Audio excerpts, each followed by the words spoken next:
What's going on, everybody? Welcome back to ZACKS.tracks. This is going to be a little bit of a different episode, so stay tuned.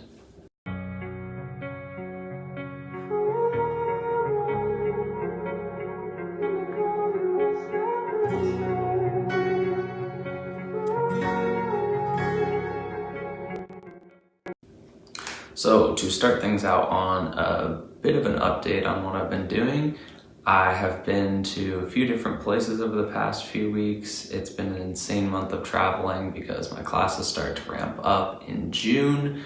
So I have been traveling all over. I have been to Oslo, I've been to Brussels, I've been to Amsterdam. I went back to London for a brief moment and hung out in the Stansted airport for a layover.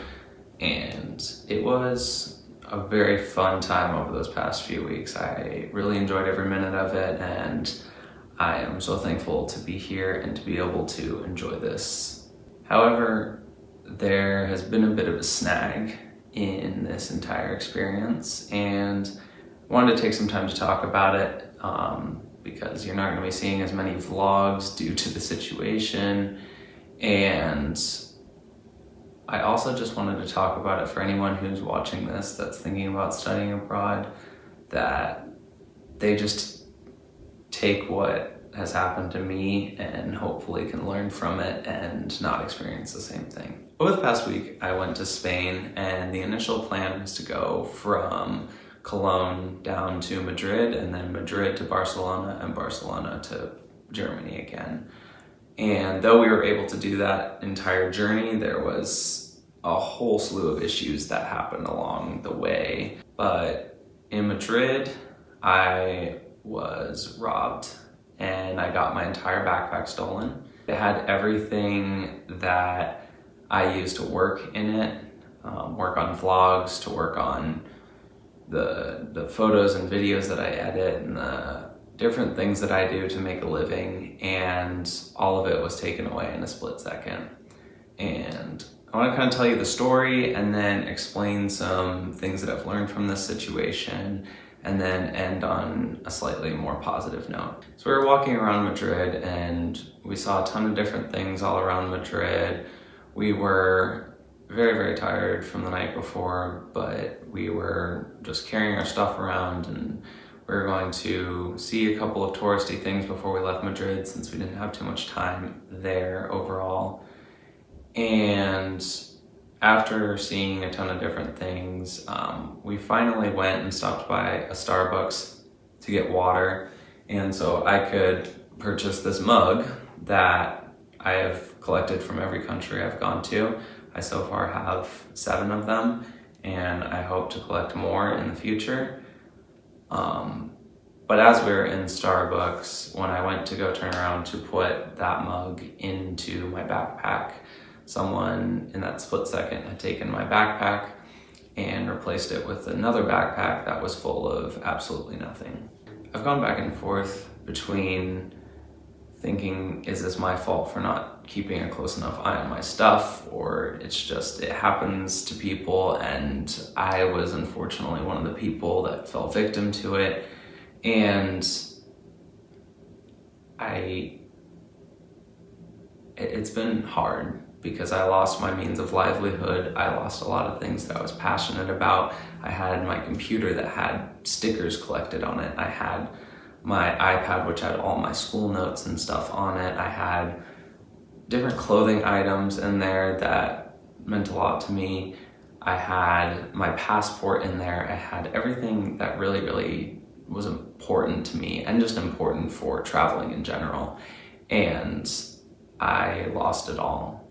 And I kind of want to talk about some tips for people that are thinking about studying abroad and how to avoid this kind of thing, because a lot of people tell you when you go abroad that there's pickpocketers, you should beware, there's robbers, you should beware.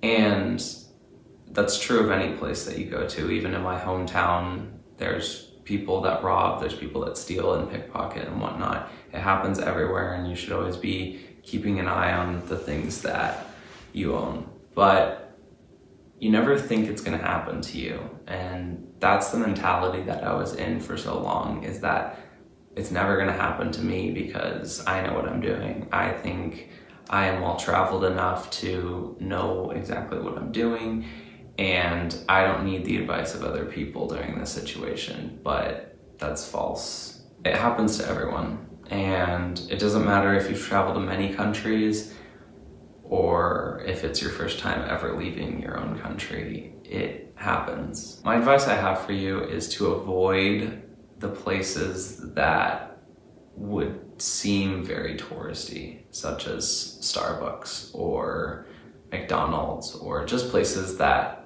are all around the world that you can get anywhere. Obviously, I'm still going to be collecting my mugs and such, but I don't think I'm going to really relax and sit down in a Starbucks for a long period of time having experienced this anymore. Another piece of advice I have for you is to pick up one of these from anywhere. They're tiles. They're incredible little things. They help you to track your stuff, and I was not smart enough to put one in my backpack because I never had thought that this would have happened. But I always have one in my wallet. I have one on my keys back home. They're amazing little trackers. And my final piece of advice is to just be very aware. You never think that it's going to happen to you, and the sad thing is I was keeping an eye on my stuff the entire time, and it was during that split second that I wasn't keeping an eye on my stuff that everything went downhill. And it sucks. It really does. I am not going to tell you now that I'm enjoying the time I'm having right now going through this. I am currently in the process of seeing if insurance will cover some of the things that I lost, if not all of them, hopefully. I am in the process of trying to figure out a workflow so that I can still make money while I'm out here. And I am also in the process of having to figure out when I can go down to the US Embassy so that I can get another passport. And it takes a lot of work, and the more and more I go through trying to solve this, the more and more I feel powerless and very sad about the entire thing. But there is a silver lining in that I am thankful so much for a lot of people that have helped me through this, such as my parents and the police in Spain. Most importantly, I am so grateful for Noel, who, though I can speak a little bit of Spanish, was a native Spanish speaker that was with me and really helped to be a proxy between me and the entire situation, and helped to just bring my emotions to a neutral place so that I wasn't losing it with police officers and all the people that were just trying to help me. So I really, really am grateful for those people.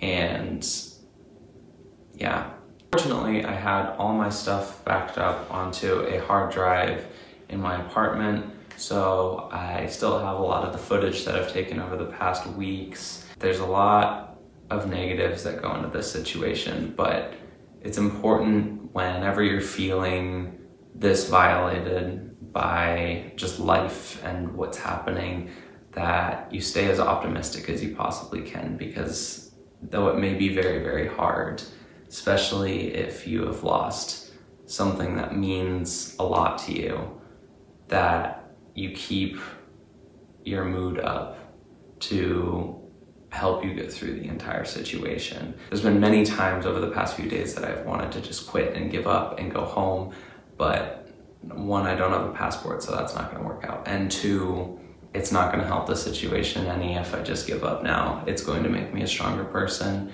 And yeah, I made it through this entire video. I'm sorry that it was a little bit more somber than the other ones and not quite as cool with all the footage, but like and subscribe if you want to see more videos in the future whenever I can get all my stuff figured out. And yeah, Thanks so much for watching. Here's some clips.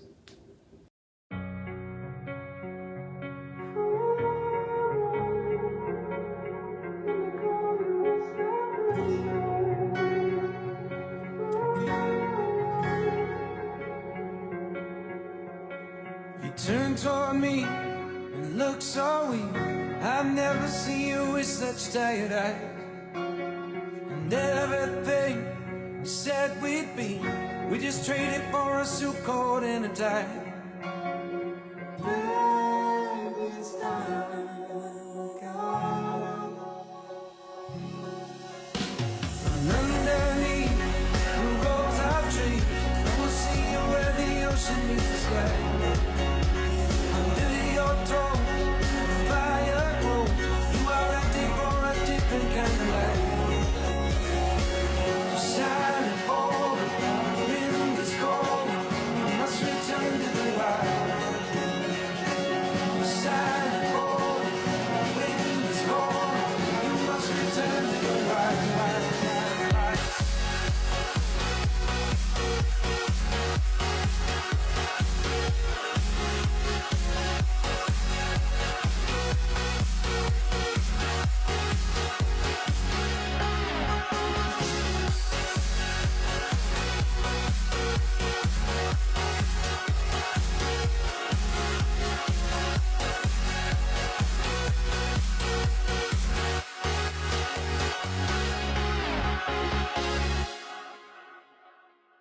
It happens to everyone. Doesn't matter if you've traveled to 1,000 countries.